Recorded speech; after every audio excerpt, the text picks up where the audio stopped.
ओम शांति। आज बहुत सुंदर विषय है योग के गहन अनुभव। अभी हम सब दादी जी के मुखारबिंद से ही प्यारे बाबा के अनमोल महावाक्य सुनेंगे। ओम शांति। ओम शांति। आप सभी इस समय ऐसे वरदानी भूमि पर आए हुए हैं जो चारों ओर से बाप दादा द्वारा व बाप दादा के बच्चों द्वारा आपको बहुत कुछ प्राप्ति हो रही है।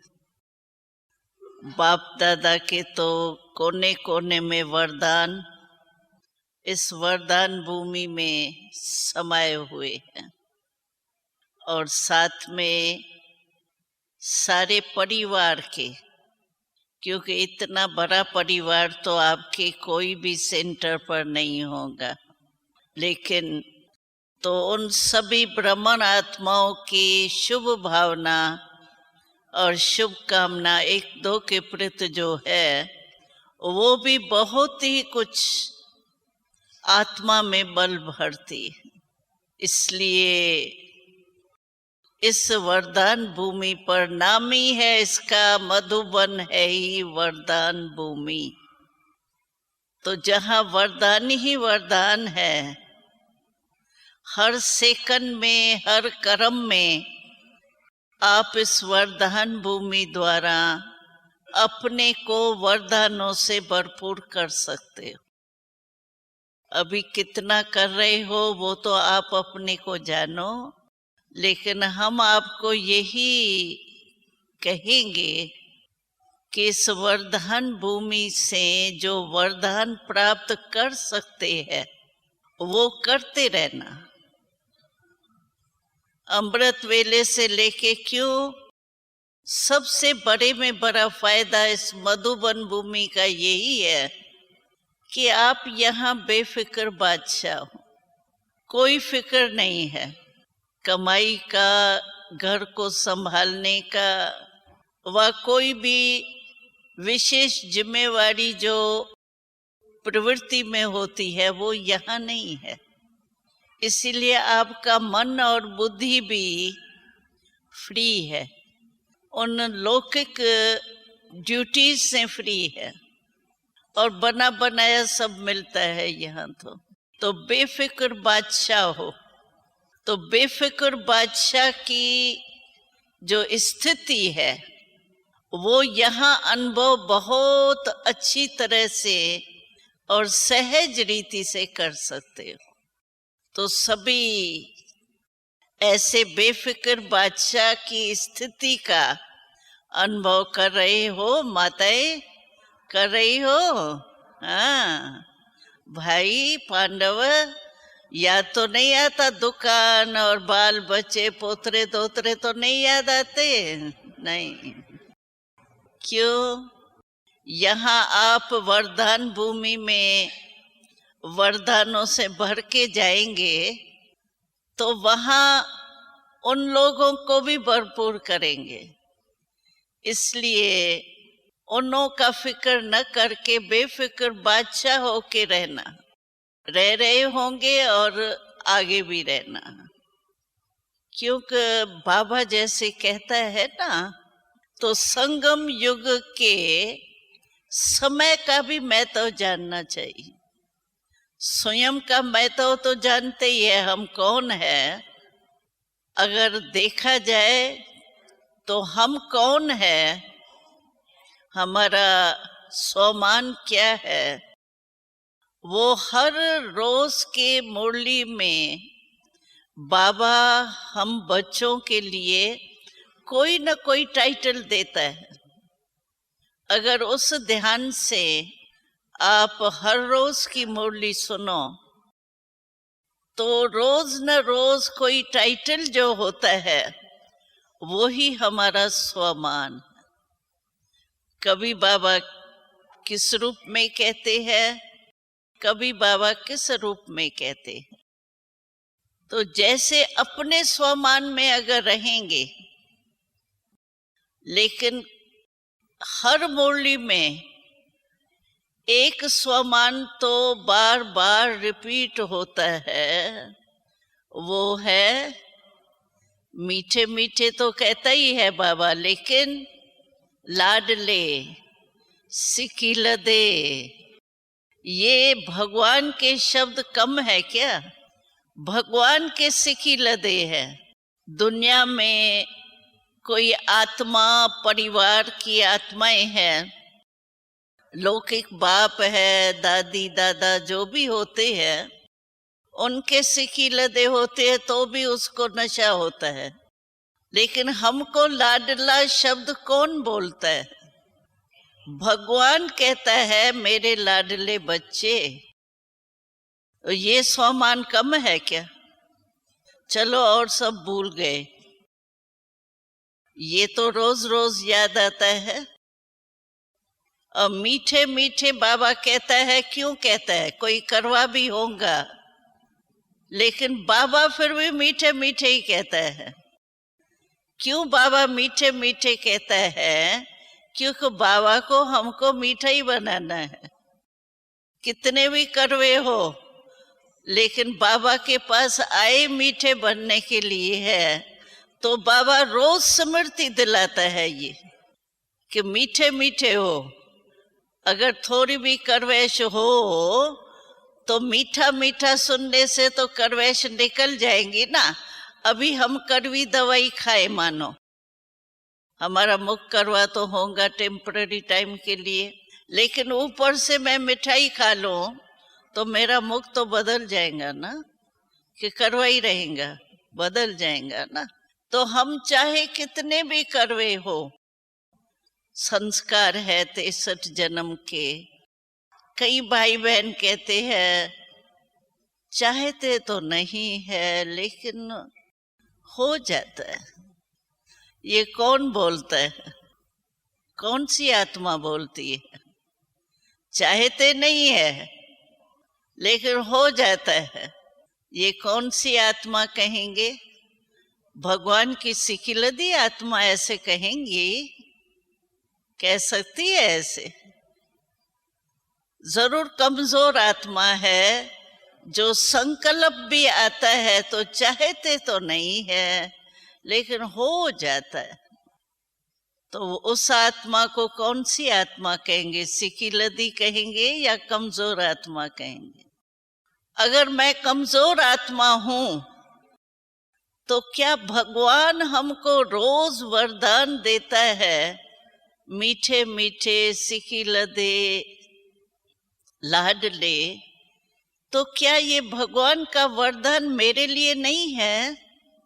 रोज वरदान बाबा देता है, लाडले सिकिलदे, और हमारे से वो मिलता ही नहीं है, जीवन में प्रैक्टिकल है ही नहीं।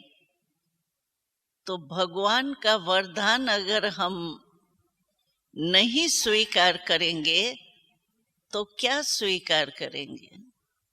इसके सिवाय और कौन आएगा जो हमको ऐसा बनाएगा जो बाबा कहता है लाडले सिकिलदे बच्चे? और तो कोई कल्प में किसी द्वारा भी हम परिवर्तन नहीं कर सकते। भगवान द्वारा भी हम परिवर्तन नहीं कर सके, तो और कौन सा? भगवान का बाप तो है ही नहीं जो आएगा, भगवान ही आएगा। तो कब बनेंगे और कौन बनाएगा हमको? क्या हमारी हर कल्प में यही तकदीर रहेंगी? तो अपने से ये पूछो, अपने से बात करो। अगर अब भी भगवान के होते हम नहीं बने तो कब बनेंगे? इतनी पावरफुल दृष्टि, पावरफुल वरदान, पावरफुल नॉलेज और तो कोई दे ही नहीं सकता है। तो यही मेरी तकदीर है क्या? ऐसे नहीं बोलो कि चाहते तो नहीं है, ये सोचो मैं ब्राह्मण आत्मा, ब्राह्मण माना ही है विजयी। अगर आप विजयी नहीं हो ये सोचते हैं कोई भी, तो चाहते तो नहीं है। लेकिन फिर रायल शब्दों में क्या कहते हैं कि चाहते नहीं है लेकिन मेरी नेचर है ना, मैं चाहता नहीं हूं, मेरा भाव भी नहीं है, लेकिन हो जाता है ना, क्या करें, नेचर है।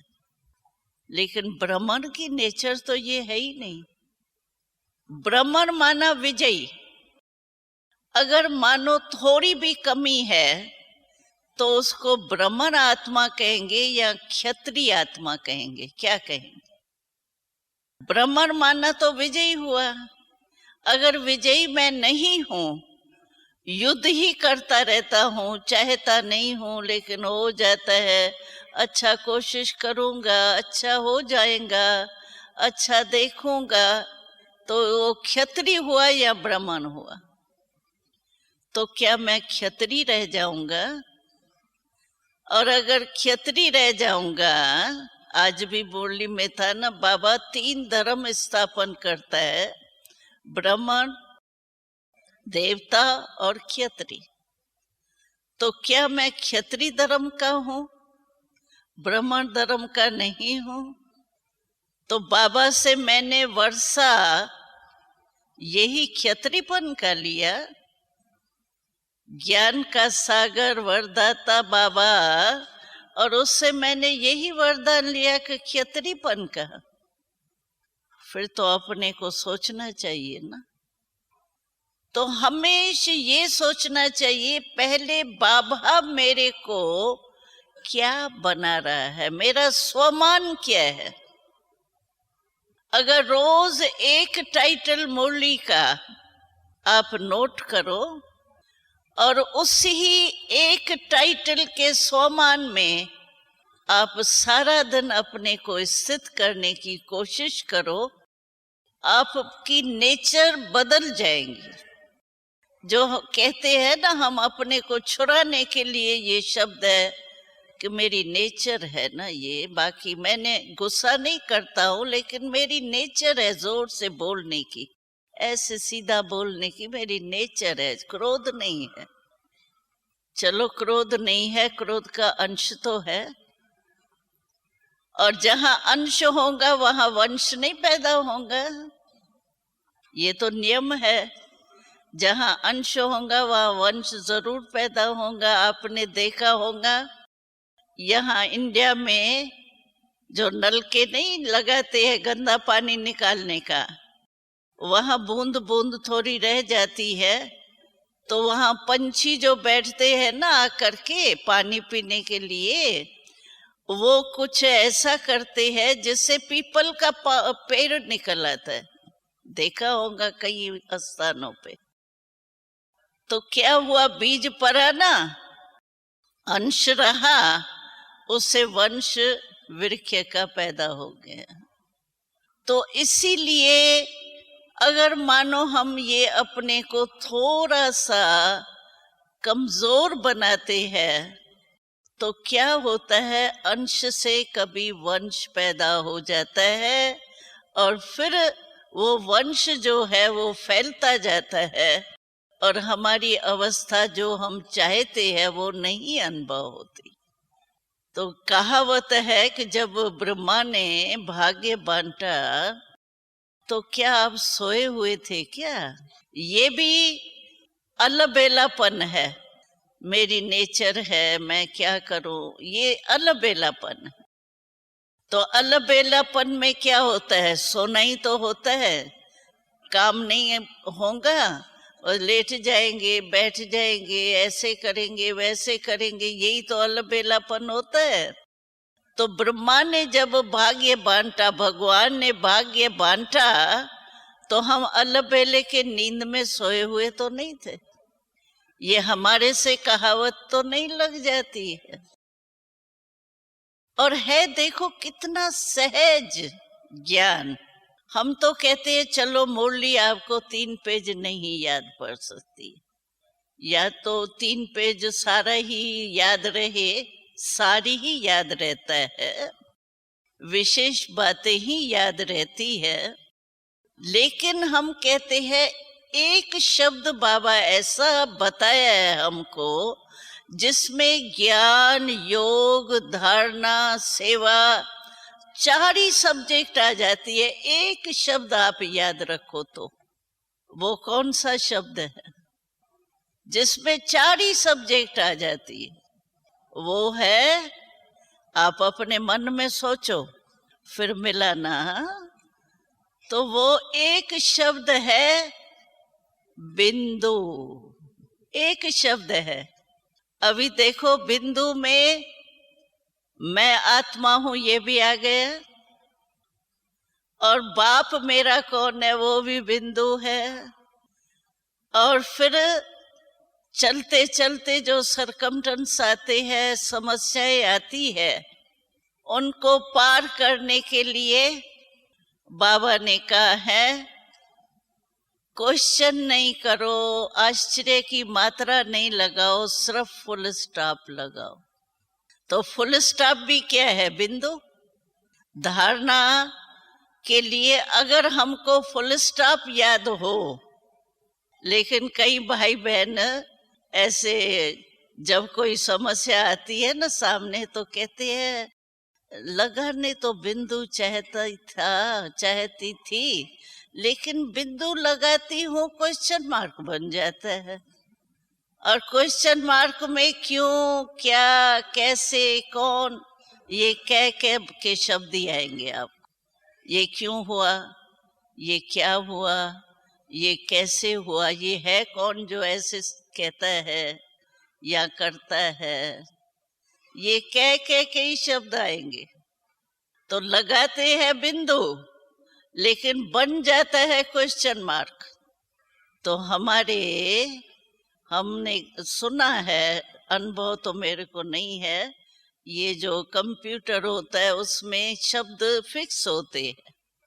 तो हम कहते हैं कि हमारे ब्राह्मण जीवन के कंप्यूटर से ये क्वेश्चन मार्क जो है ना वो निकाल लो, खत्म कर दो।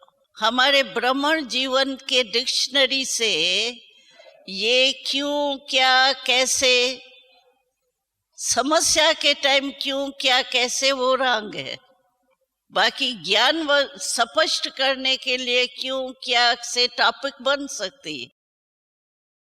यही 4-5 शब्द जो है, इससे आप कोई भी टॉपिक का भाषण भी तैयार कर सकते हो। और यही 4-5 शब्द जो है वो समस्या को हल करने में विघ्न भी बन सकते। क्यों?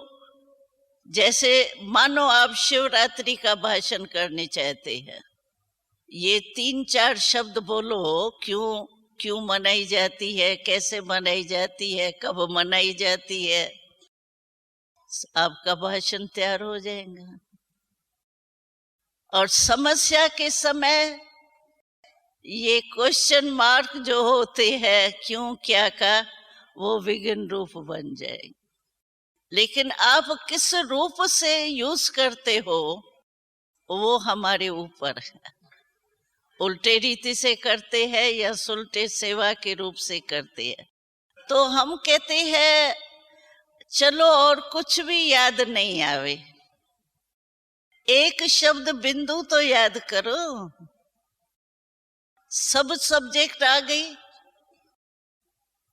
और जो बिंदु रूप में स्थित होगा वो सेवा के बिना रह सकेगा?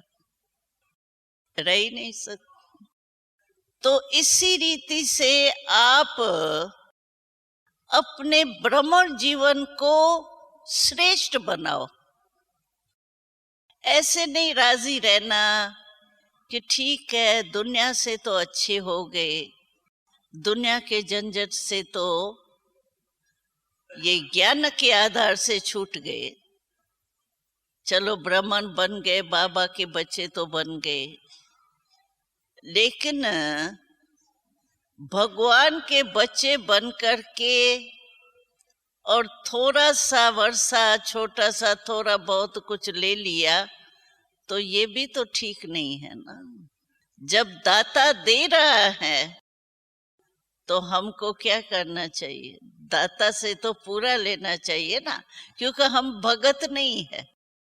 अगर हम इतने में ही, थोड़े में ही खुश हो जाते हैं, चलो सुखी हो गए, क्लास तो करते हैं ना, रोज मुरली तो सुनते ही है ना, जितनी सेवा होती है उतनी करते हैं, ठीक है, भ्रमण हो गए। लेकिन वास्तव में अगर देखा जाए तो थोड़े में राजी होने वाले जो है वो भगत होते। बच्चा जो होता है वो कभी थोड़े में, कोई भी बाप उसको कहे बस तुमको 1000 की वर्षा मैं देता हूँ, बाकी तो बांट देता हूँ, राजी होगा क्या वारिस बच्चा? नहीं होगा ना। बच्चा तो समझता है ना हम पूरे जायदाद के मालिक हैं। तो जब बाबा के हम बच्चे हैं, भगत तो नहीं है ना। कोई भगत है क्या यहाँ? हो भगत तो हाथ उठाओ। कोई भगत है? हाँ, भगत को बच्चा बनना पड़ेगा ना। कोई नहीं हाथ उठाता, माना यहाँ सभी वारिस बैठे हैं ना, बच्चे बैठे हैं ना। तो बच्चे तो पूरे वर्षे के मालिक होने चाहिए ना। और देने वाला दाता के पास है। कोई कमी हो ना तो हम समझे चलो इतने में ही राजी रहो, लेकिन वो दे रहा है। वो कहते हैं ना, देंदा दे लेंदा थक पाए। तो देने वाला नहीं थकता, लेने वाले थक जाते। तो ऐसा तो नहीं होना चाहिए ना। तो हमेशा ये सोचो, अपने स्वमान में स्थित रहो। ऑक्यूपेशन हमारा क्या है? कोई भी आपसे पूछे, अभी तो आप ब्रह्मण लाइफ में आ गए ना, वो लौकिक लाइफ तो है निमित्त मात्र। लेकिन आप अपना अगर साइन करते हैं या किसको भी बताते हैं तो क्या कहते हैं? बी के फलाना, बी के फलाना। जब बी के अपने आगे लगाते हैं तो अभी हमारे ब्रह्मण जीवन हो गई। लौकिक जीवन तो निमित्त मात्र है। वो तो ट्रस्टी हो गए, गृहस्थी नहीं हो अभी। वो तो बाबा ने काम दिया है संभालने का, और आप ट्रस्टी बन के उसको संभाल रहे हो। आपकी प्रवृत्ति नहीं है। आपकी प्रवृत्ति है कि आप ट्रस्टी बन के प्रवृत्ति संभाल रहे हो। जब ट्रस्टी है तो बाबा कहते हैं गृहस्थी और ट्रस्टी, उसमें एक ही शब्द का अंतर होता है। गृहस्थी माना मेरा और ट्रस्टी माना तेरा।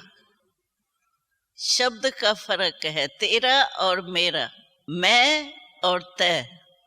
एक ही शब्द का अंतर है, लेकिन इसमें प्राप्ति कितनी अंतर की। तो प्रवृत्ति अभी आपकी नहीं है। जो भी काम करते हो वो आप ट्रस्टी हो के कर रहे हो। ट्रस्टी या नहीं, गृहस्थी हो। ट्रस्टी है माताएं, ट्रस्टी है कि मेरा पुत्र है। अगर ममता है तो फिर ट्रस्टी नहीं, फिर तो गृहस्थी हो गए। और तेरा है बेफिक्र बादशाह, मालिक वो बैठा है, हम ट्रस्टी होके संभाल रहे हैं। जैसे वो डायरेक्शन देता है वैसे हम कर रहे हैं। हमारे ऊपर बोझ तो नहीं है। लेकिन बाबा कभी कभी हम बच्चों को देख के मुस्कुराता है। किस बात पर मुस्कुराता है? बाबा कहता है बच्चों को देख करके मुस्कुराता हूं कि मैं कहता हूं बोझ मेरे को दे दो, लेकिन बोझ देते नहीं, फिर भी अपने सिर पर रख करके बैठ जाते। बोझ से इतना प्यार हो गया है, क्योंकि 63 जन्म बोझ उठाए है ना। तो बोझ से इतना प्यार हो गया है जो कोई ना कोई बात का बोझ उठा देते हैं। और मैं ऑफर कर रहा हूं, भगवान ऑफर कर रहा है कि सारा बोझ मेरे को दे दो, फिर उठाते क्यों है? और अगर सारा बोझ बाबा के ऊपर छोड़ दो, कई ऐसे भाई बहन हैं, बातें तो बहुत मीठी मीठी सुनाते हैं ना, तो कहते हैं हम बोझ तो बाबा को दे दिया, लेकिन थोड़ा बहुत तो करना पड़ता है ना, क्योंकि मैं रहता हूं ना सामने, करना तो पड़ता है, लेकिन करो ना। बाबा थोड़ी कहता है करो नहीं, लेकिन करावन हार करा रहा है, ये तो नहीं भूलो, करो क्यों नहीं? आप हम है करनहार, और हमारा करावनहार कौन है? हम ही करावनहार बन जाएंगे तो बाबा क्यों करावनहार बनेगा? कहेगा करो, बोझ संभालो, क्या कहेगा? और फिर बोझ से थकते भी हम ही है। जब थक जाते हैं तो कहते हैं बाबा अभी छुड़ाओ ना, बाबा अभी हटाओ ना, बाबा अभी का। बाबा सुनेगा क्यों? बाबा कहते मैं क्यों, जब कह चुका हूं नहीं करो फिर भी करते हो, मैं क्या कर सकता हूं? इसलिए कई भाई कहते हैं मेरे को पता नहीं क्यों कोई भी काम में सफलता नहीं होती, योग में भी बैठता हूं मजा नहीं आता है, बैठता तो हूं, नेमीनाथ होके बैठते हैं, मजा नहीं आता, सफलता नहीं होती, मेहनत भी करता हूं, सफलता नहीं होती, पता नहीं क्या है। क्यों नहीं सफलता होती? क्यों कि आप तेरे और मेरे को मिला लेते हो, करावनहार को भूल जाते हैं, अपने को ही करावनहार करनहार दोनों ही मिक्स कर देते हैं, इसीलिए सफलता नहीं होती। योग में मजा क्यों नहीं होता है? क्योंकि मेरापन है तो बॉडी कॉन्शियस है, आत्म अभिमानी बने नहीं तो आत्मा ही नहीं बने तो परमात्मा से कनेक्शन होवे कैसे? कई कहते हैं पता नहीं क्या मेरा भाग्य शायद ऐसा है, बहुत मेहनत करता हूं लेकिन भाग्य मेरा ऐसा है। भाग्य बनाने वाला कौन? कर्म से ही भाग्य बनता है ना। अगर मैं कर्म ही ऐसा करता हूं तो मेरा भाग्य तो वही बनेगा।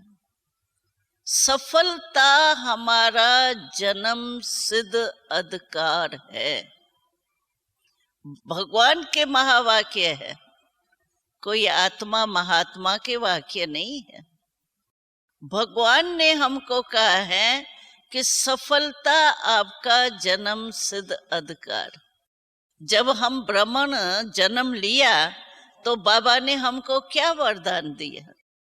यही दिया ना, सफलता आपका जन्म सिद्ध अधिकार। तो जो जन्म का अधिकार होता है वो प्राप्त नहीं होवे, ये हो ही नहीं सकता है। कारण क्या होता है? हमने जो भी बातें सुनते हैं तो उसका कारण एक हमने देखा। कारण क्या होता है? पहले तो निश्चय रखते हैं, हाँ बड़े उमंग में, चाहे लौकिक कार्य चाहे सेवा का कार्य, पहले बड़े उमंग से उठाएंगे, फिर थोड़ा सा भी नीचे ऊपर, वो तो पेपर तो होता ही है, थोड़ा होगा ना, फिर अपने में ही संशय पैदा हो जाता है, पता नहीं कर तो रहा हूं, होगा नहीं होगा, ऐसा तो नहीं हो जाएगा, वैसा तो नहीं हो जाएगा, अभी अपने में ही संशय उत्पन्न कर देते। तो संशय बुद्धि कभी विजयी हो सकता है? संशय बुद्धि विजयी नहीं होता है, अपने में ही संशय होता है, पता नहीं पता नहीं पता नहीं। बाबा ने एक हंसी में बोला था, पता नहीं कहते हैं तो अपने इस ब्राह्मण ये परिवार का जो झार है ना, इससे पता नहीं कहने वाले का पता ही टूट जाता है। अभी पता टूट गया तो क्या होगा।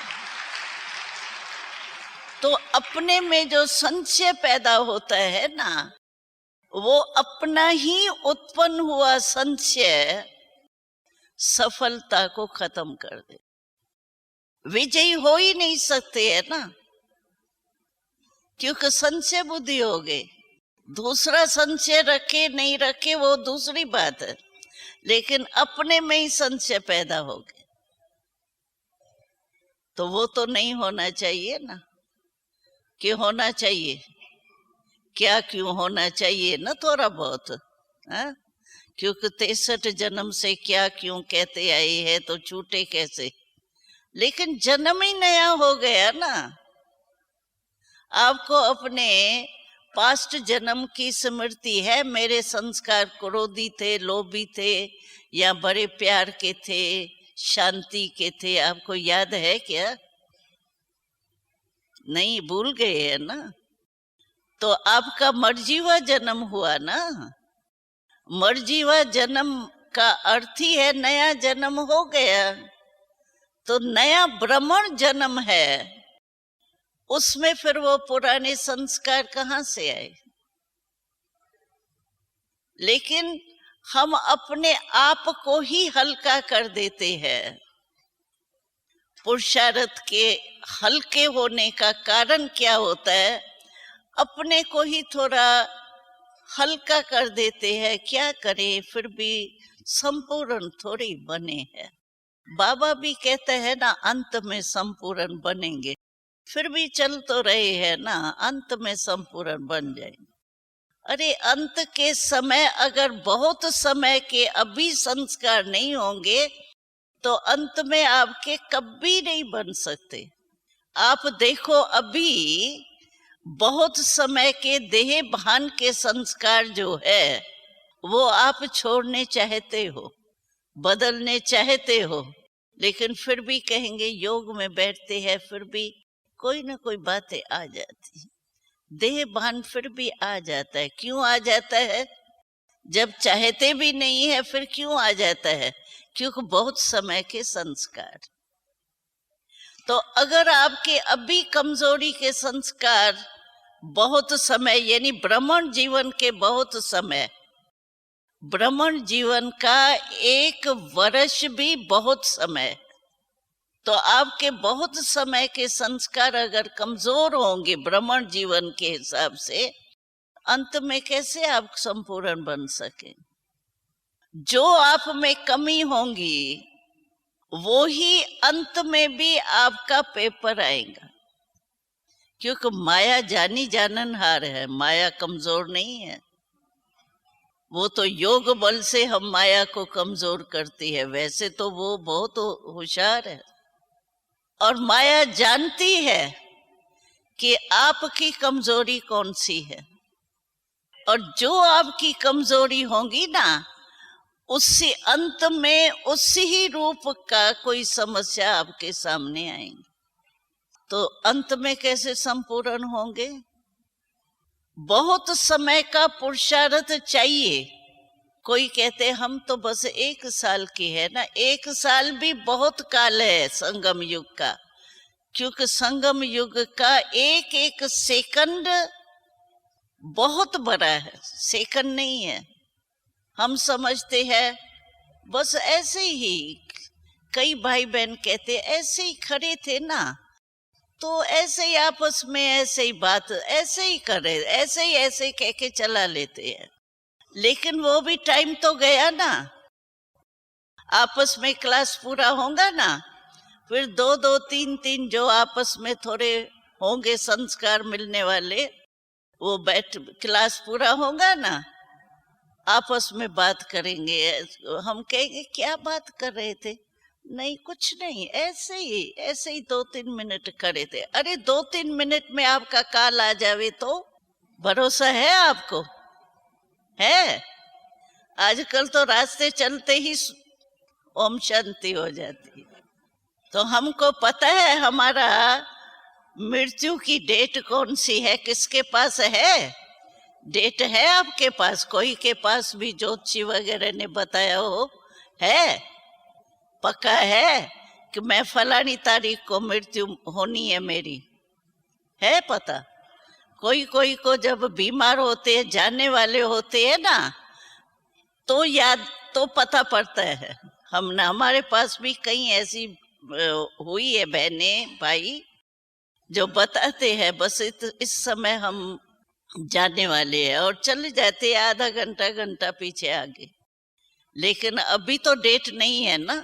है किसके पास डेट? है अकाले मृत्यु का समय है, सीजन ही अकाले मृत्यु की है। उसमें हम सोचे, हमको याद है हम जब मधुबन में रहते थे ना, हम तो छोटेपन में आए हैं ना, तो बाबा से ही पले, मामा बाबा के गोदी बना, याद की भी गोदी है, कोई हरूबरू स्थूल गोदी थोड़ी होती है, उसमें ही पले।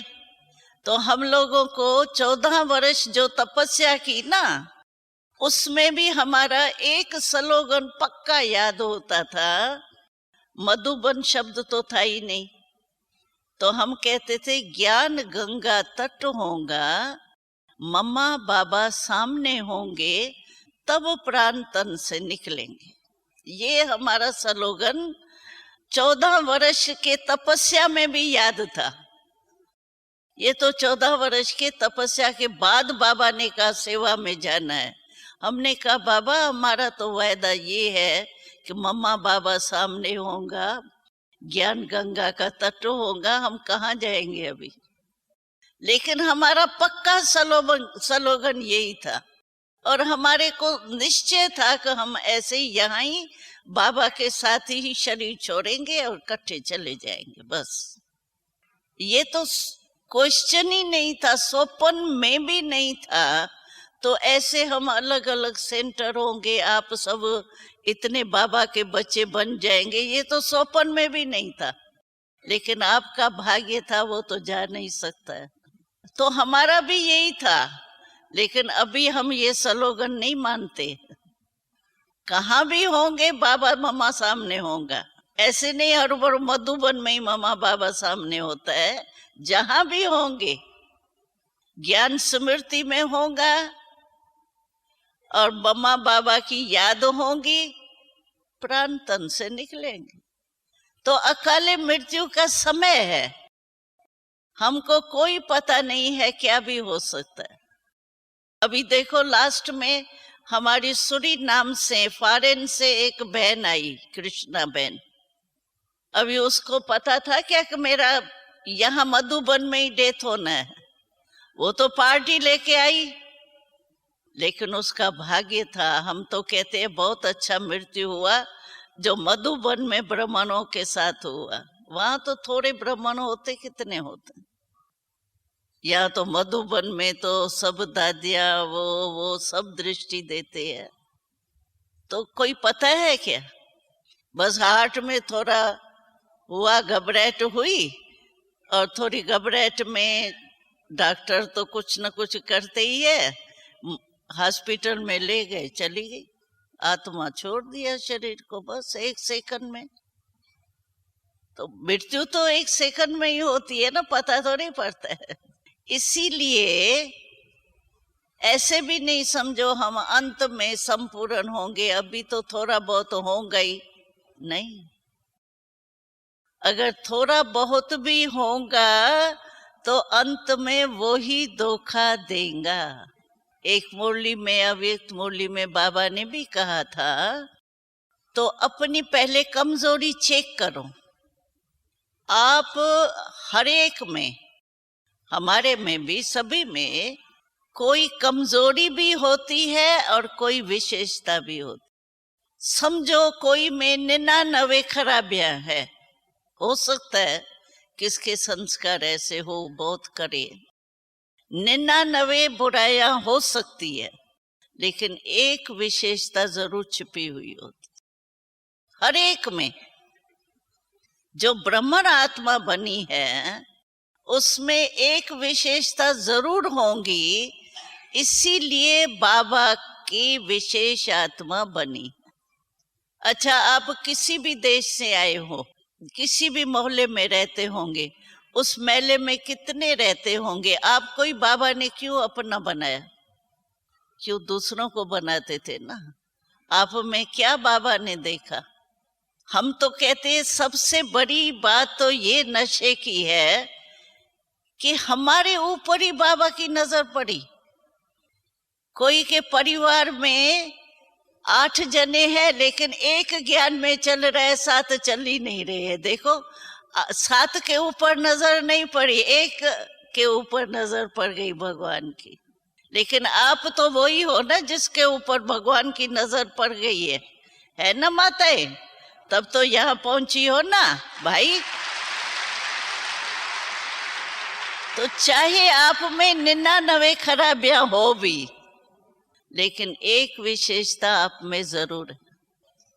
वो कहते हैं हमको तो पता ही नहीं है हमारे में क्या विशेषता है। कई भाई कहते हैं, बहनें भी कहती है, लेकिन एक विशेषता आप में कौन सी है वो भी समझ लो कि आपने भगवान को तो पहचान लिया।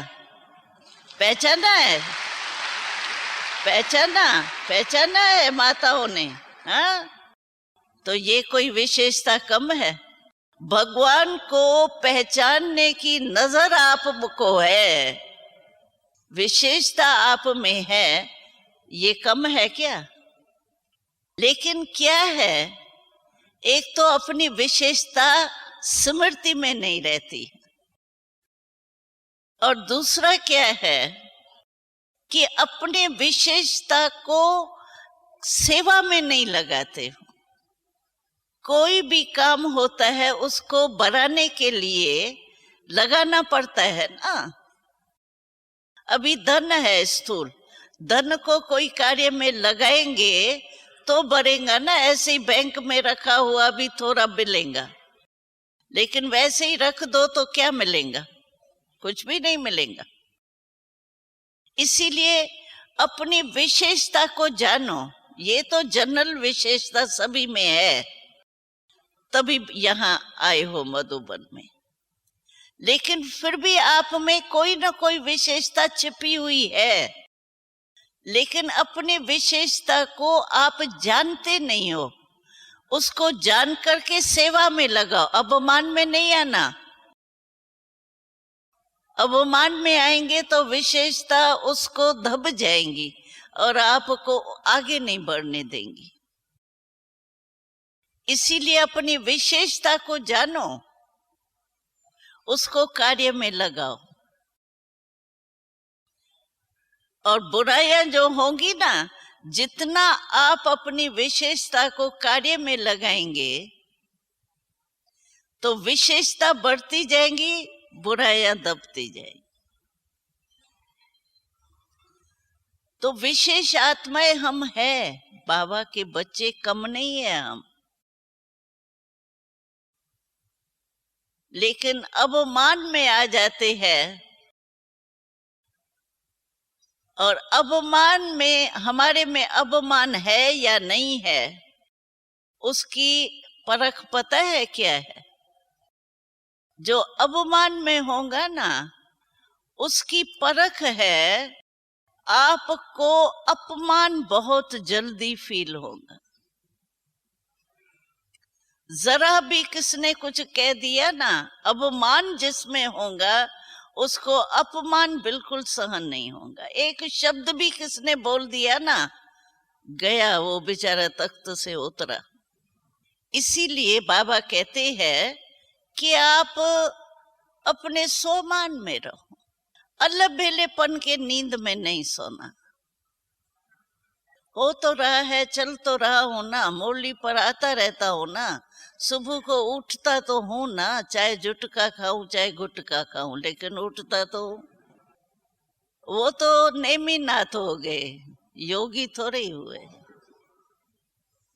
इसीलिए अपने ब्राह्मण जीवन की संभाल करो। जो ब्राह्मण जीवन का महत्व है ना, उसको जानो, उसको हल्का नहीं करो।